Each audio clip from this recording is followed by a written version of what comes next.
Good morning, everyone. Nice to see you here. How many people are hungover? So our topic today is fascinating. It's about applying security best practices, specifically least privileges, in your Kubernetes cluster. So before we get started, who can tell me what least privileges is? Any volunteers?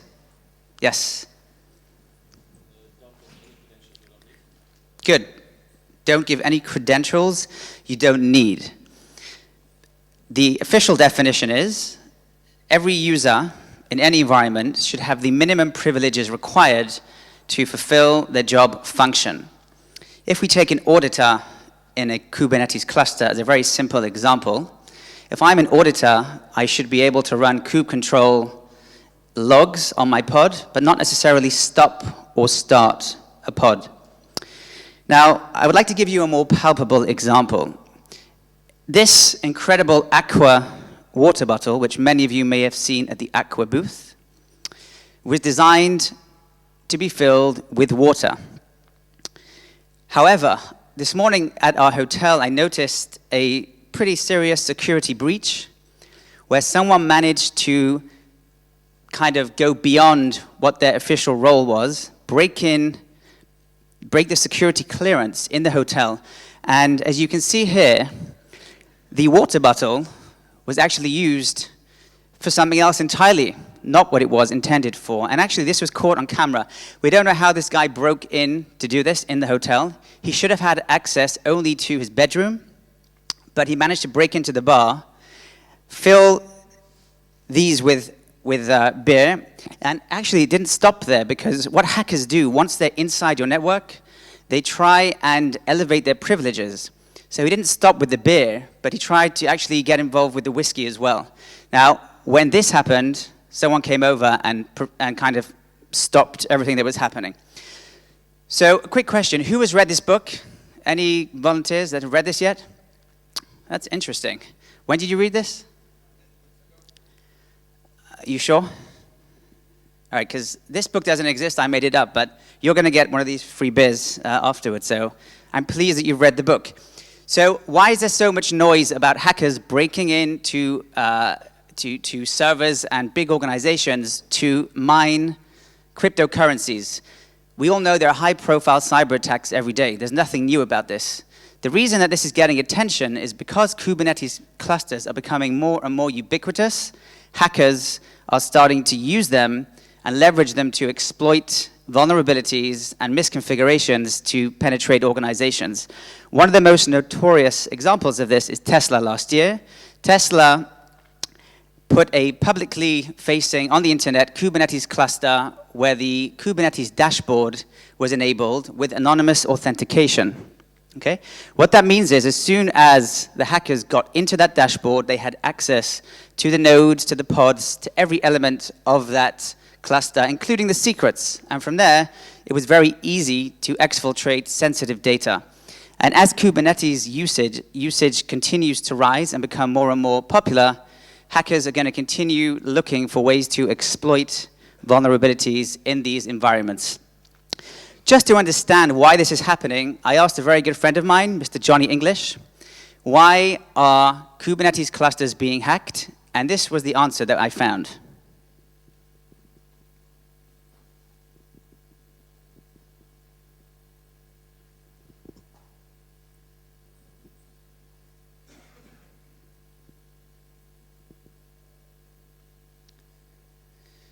So the issue here is not that Kubernetes is not secure.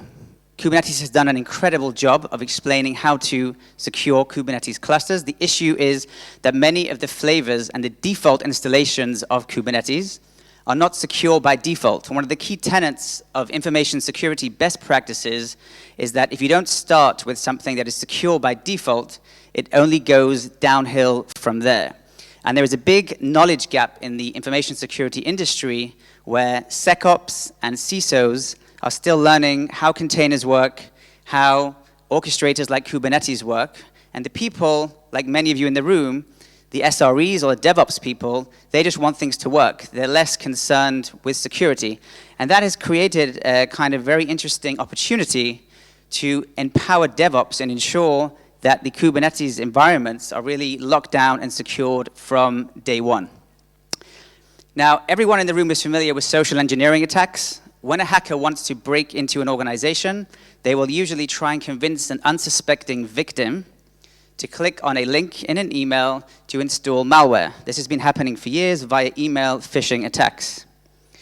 By the way, GitHub has had not a few, but I would say over the last few years, more and more hackers are using open source kind of platforms like GitHub to host malware and try and convince unsuspecting victims to click and install malware. So here is an example. Who here has ever installed something on any Linux or Unix machine by doing curl URL / whatever the name of the script, pipe bash? Sudo, thank you. You get one of the free beers. Woo!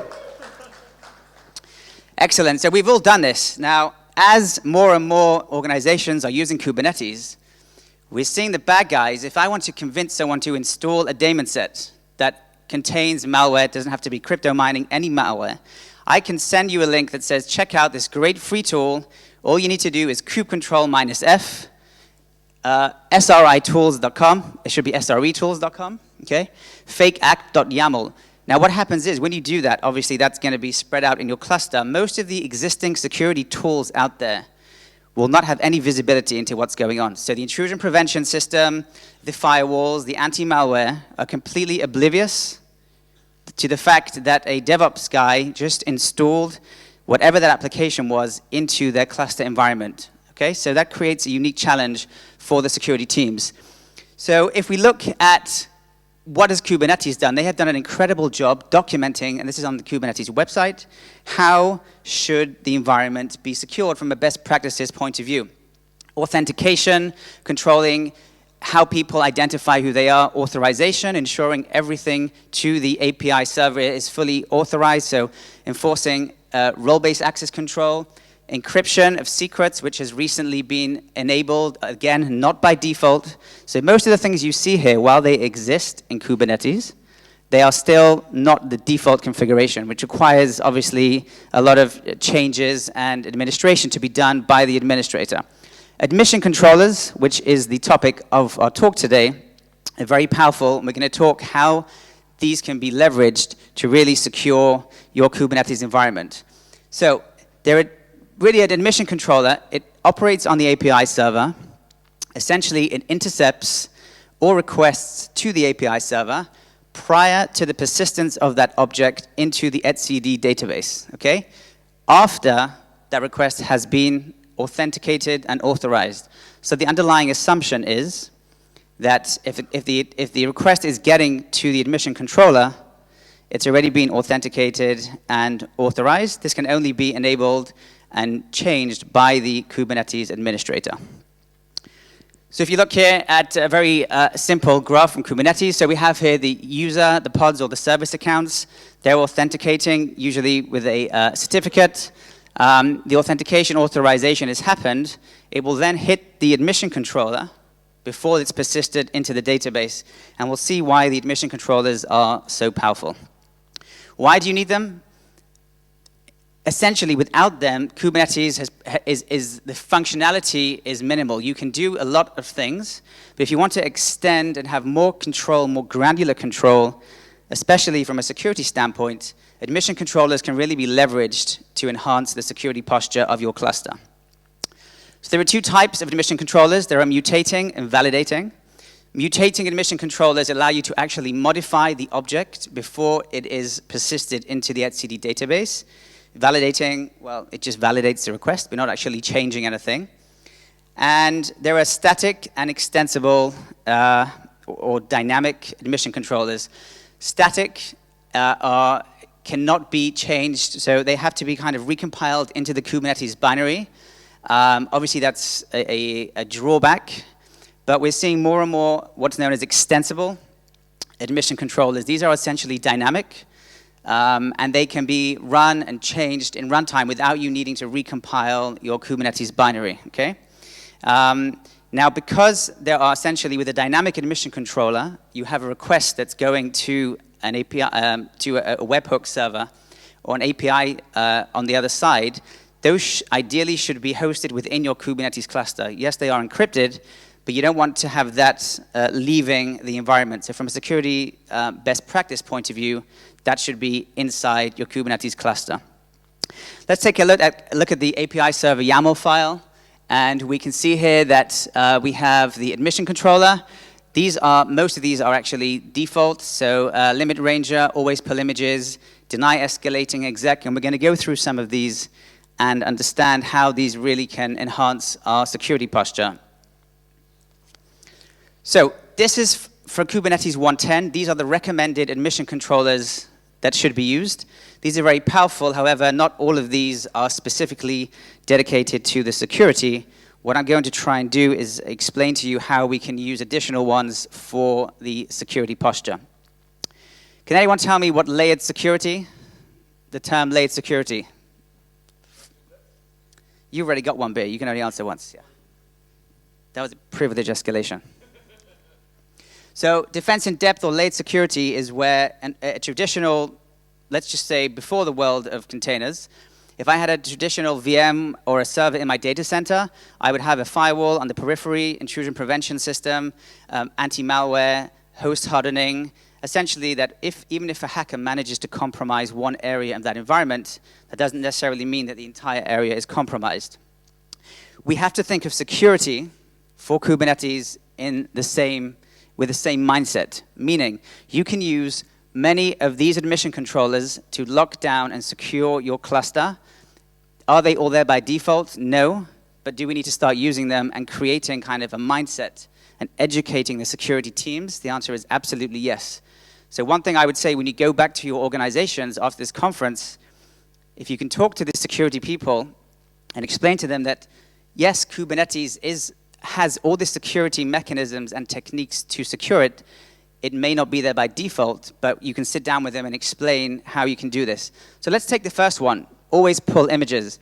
What happens today if I'm running a pod on my Kubernetes cluster? I pull down that pod, and then essentially anyone else that knows the image name, image and tag, okay, assuming it's on the same node, will have access to the same image for their own pods if they're not using always pull images. So if you enable this always pull images admission controller, it means that every user is required to authenticate every time a pod is run. This is very important. Let's give an example. If you have a multi-tenant cluster, you have multiple users on that cluster. So you want to ensure that every time any user or different tenant tries to create a pod or a daemon set, that you'll have to authenticate to the registry and pull down the image. Here's another example, deny escalating exec. So you all know that you can run containers or pods in privilege mode. They can have access to the host PID namespace, the host IPC namespace. This is obviously a very bad thing from a security standpoint, because if someone manages to compromise that container, essentially they can relatively easily get access to the underlying host. That is something you want to prevent. So when you have the deny escalating exec admission controller enabled, even if you have a container that's running with privileged permissions, the user will not be able to do something like this, run kube control minus IT exec and get a shell, or do something that's malicious inside that running pod. So this is very powerful. Pod security policy, this is available, I think, since Kubernetes 1.7 or maybe 1.8.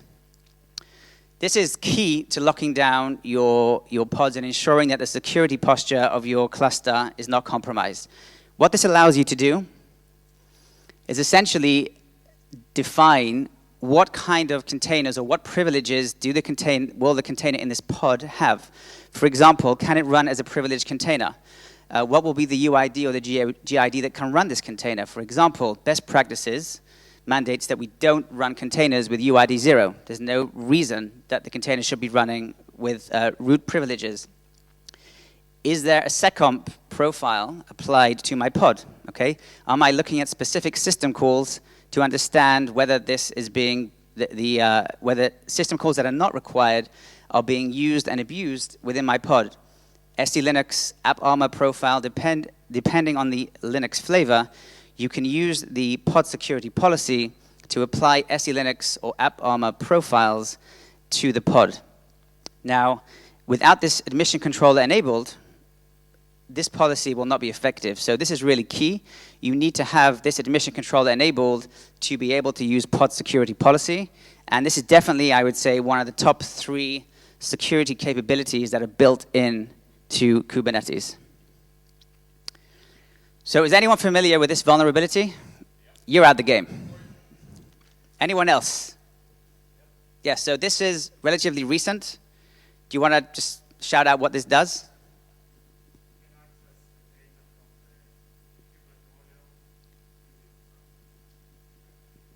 Hackie things, yeah. So Hackie things is a great definition. I'm going to use that term. Thank you. You'll also get a beer afterwards. So this has actually affected Kubernetes from 1.3 to 1.9. So it's not like an old version thing. And this was about a month ago. This vulnerability essentially allows a malicious user using the host path to essentially break out of that pod and compromise the underlying host itself.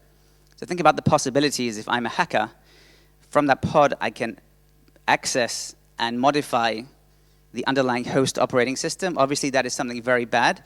Using the pod security policy, you can disable this host path volume, and that's obviously key. That's a way to address this vulnerability. So why is this important? Because you don't have to wait for Kubernetes to come and update the security fix. If you're using the best practices and you have pod security policy, a malicious user would not be able to compromise this particular vulnerability. Node restriction is another one where we can limit essentially which kubelets or which pods can be accessed via each node. Why is this important? We want to prevent something that we call intra-pod data leakage, meaning that just because I'm sitting on a node that has multiple pods, I shouldn't be able to access the manifests of the other pods on that node or the secrets that have been mounted within pods on the same node. Can anyone tell me what this is? Thank you.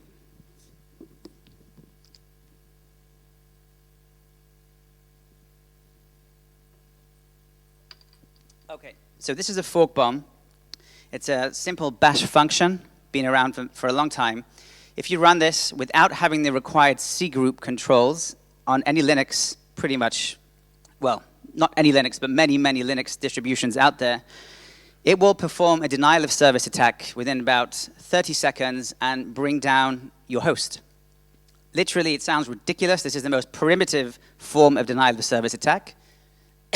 Again, all that's required, you go into your shell, you run that, you hit enter, the machine will be dead within about 30 to 40 seconds. What happens is it goes into a loop, essentially consuming all the resources of that host. So it will go into a loop, add more and more fork, and then fork to fork, again, as you can see here. And it used to be used by hackers. It's assuming you have C groups configured correctly, it should never happen. But again, if you haven't configured the underlying host operating system as you should, if I manage to get into a shell, and the shell in that pod, right, I can potentially compromise and bring down the host and every other pod on that host. So using resource quota, again, another admission controller, we can limit things like memory and CPU consumption for our pods. So it ensures that if someone's trying to bring down or consume all our resources during denial of service attack, this would be prevented using this environment. Image policy webhook, this is a key one.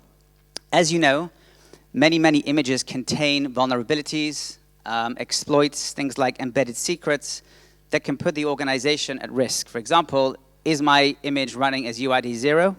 Does it have to? So by implementing a webhook, which is an extensible admission controller, at runtime, when I try and use an image, we can essentially get that image checked by a third party and say, is this image secure? Has it been signed?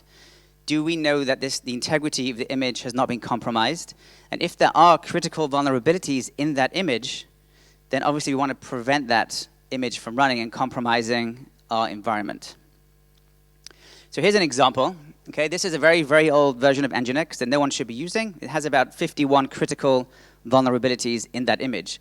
If I try and deploy daemon set, as you can see here, kube control create Nginx YAML, in this case, what's happening is that this Kubernetes cluster is contacting the Aqua Security image assurance capability. Now, this is just one example. Okay, there are many, I would say, admission controllers that can do similar things.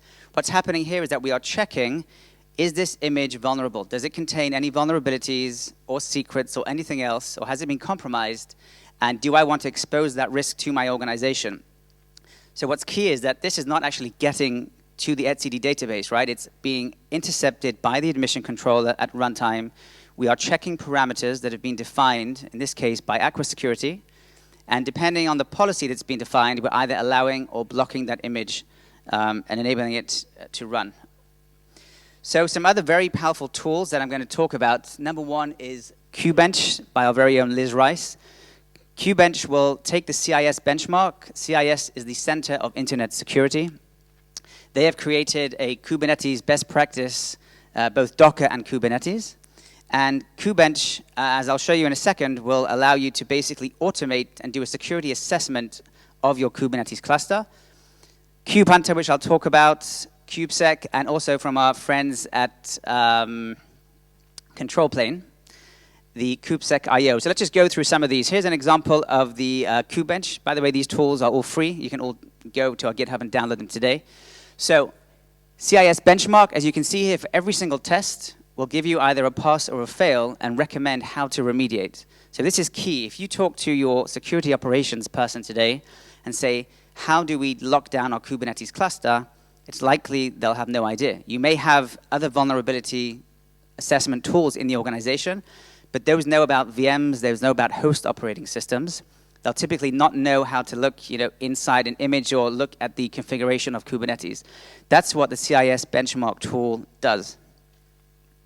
Another tool that we recently released is our KubeHunter. This is incredibly powerful. It allows you to do a penetration test. Essentially, I want to assess the security posture of my Kubernetes cluster. We do this by scanning. You give it, anyone know Nmap in the room? Right, almost every hand went up. So think of Nmap for Kubernetes. So we specify our subnet. It will look for Kubernetes API servers. It will then try and identify critical vulnerabilities. For example, is my kubelet running on an unsecured port, which many default Kubernetes installations still do? Does it have that infamous dashboard enabled with anonymous authentication like our good friends at Tesla had? We want to prevent that from happening again, as an example.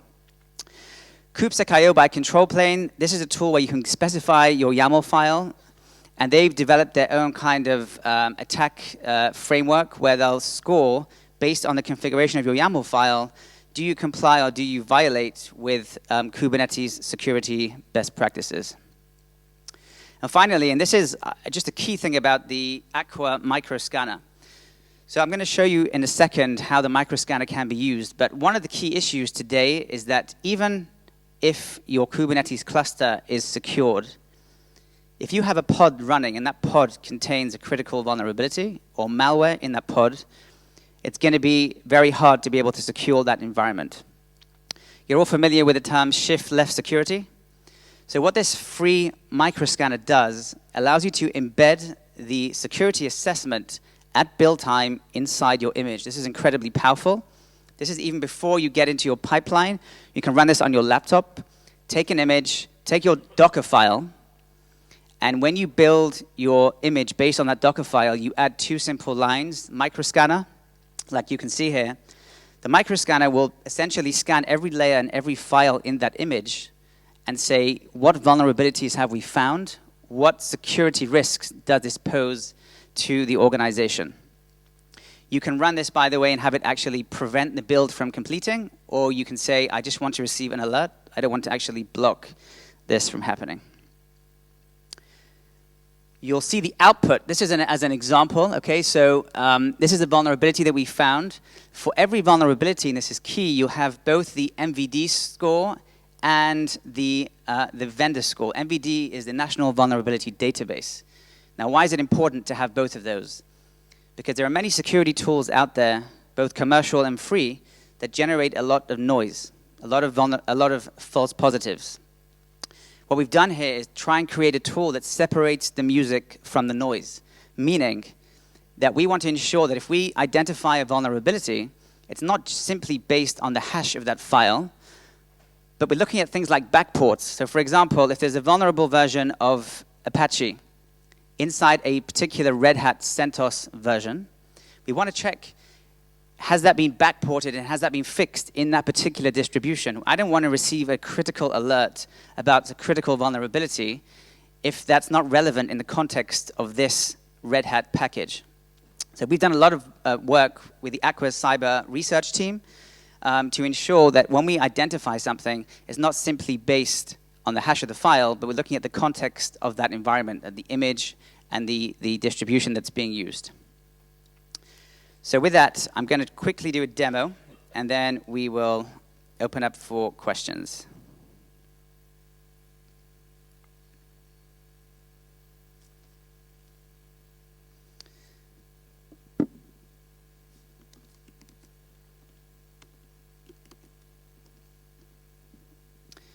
Okay, so what we can see here is I have a very simple Docker file. It's using one of my images.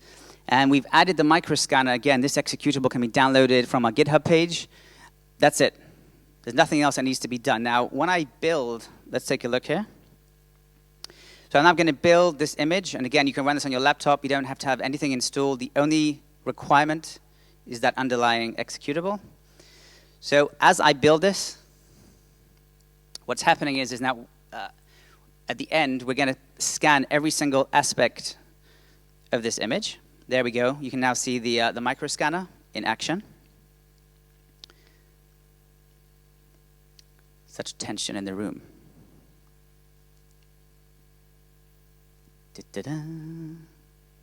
Okay. And this build failed. Why did it fail? Because there was a total of 9 vulnerabilities in this image. 3 of them are critical. You don't want to have 3 critical vulnerabilities in your Kubernetes production environment. Now, that's not enough. We tell you, for every vulnerability, how to remediate. So let's take this as an example. So here is an Nginx version, okay, and it has an MVD score of 5. We give you both the vendor score and the MVD score. Again, those are not always the same. And we tell you the fixed version and the solution. So we're not just saying you have issues. We're telling you this is how you deal with those issues. Please go and remediate this and then rebuild your image. Again, what this is doing, it's empowering DevOps from a security vantage point. The old days, and my background is in security, the old days were that the security guys controlled the security in the IT and enterprise IT. Today, the people that control this more and more are actually the DevOps, because if I try and patch this, I'm not going to patch this in production. My container is going to be dead after 5 hours, right? I'm going to have a new pod that Kubernetes is going to spin up. There's no persistency. Because the containers are ephemeral by default, the security needs to be baked into the process from the very beginning. And that's what we're doing with the microscanner. The microscanner is saying, hey, Mr. DevOps guy, you have the power to control the security of your environment. Take the microscanner. Don't wait for security, because then it's going to be too late. If you do this in production, once the pods are already running, you can't SSH into that container and upgrade this Nginx. You've got to go and rebuild the image. So this is a tool that allows you to ensure that the security is baked in and automated at the very early stages of that containerized application. Just one more point around this. Some of you in the room are probably using some form of managed Kubernetes, okay? Now, everything we spoke about, the admission controllers, there are certain environments where you don't have control of the admission controller. You don't have control of the underlying Kubernetes node, right? So that's why, from that point of view, the security of the workload itself is absolutely crucial. And this is a tool that really enables you to do that. The lights have dimmed. I think that means that I'm at the end or close to the end. Do we have time for questions? Yes, we can have some questions.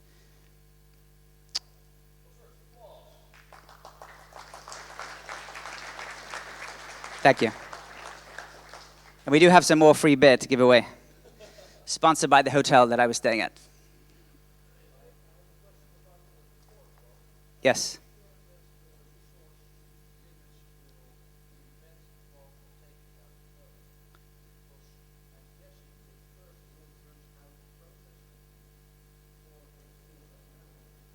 So yeah, so the answer is yes, because you can control the CPU as well in that policy.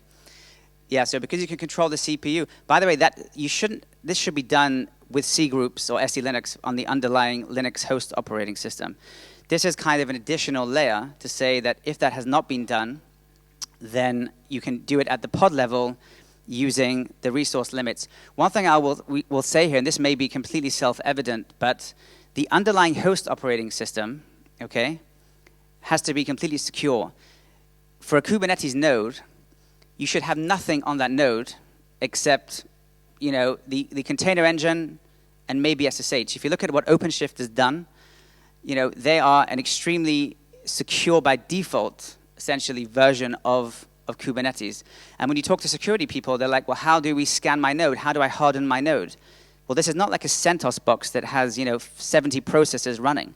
The only thing running in that node should be the container engine, right? And maybe SSH. It should be locked down with CIS to CIS standards, okay? And if that happens, the attack surface, which used to be huge on a standard CentOS or a standard Ubuntu box, will be greatly reduced, okay?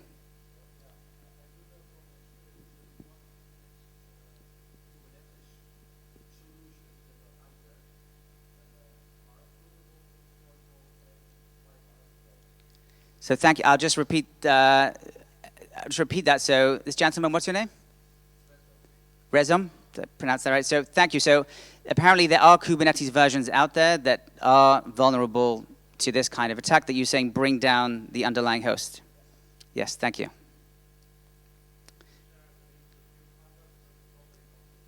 Yes, we'll push it out after the session, yes.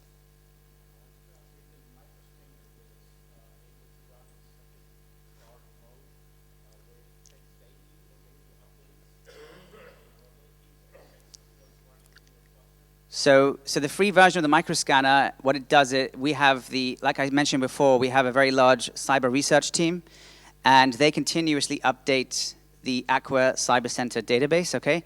That feed gets pushed into microscanner. So that happens continuously. You don't have to do anything, okay?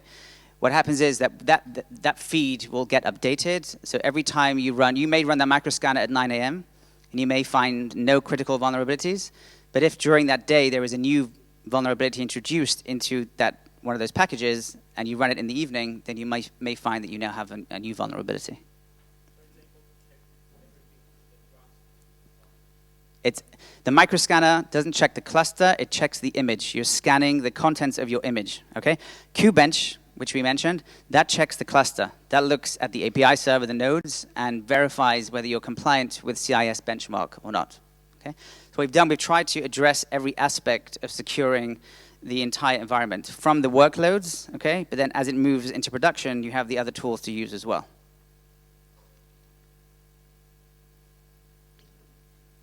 Anything else?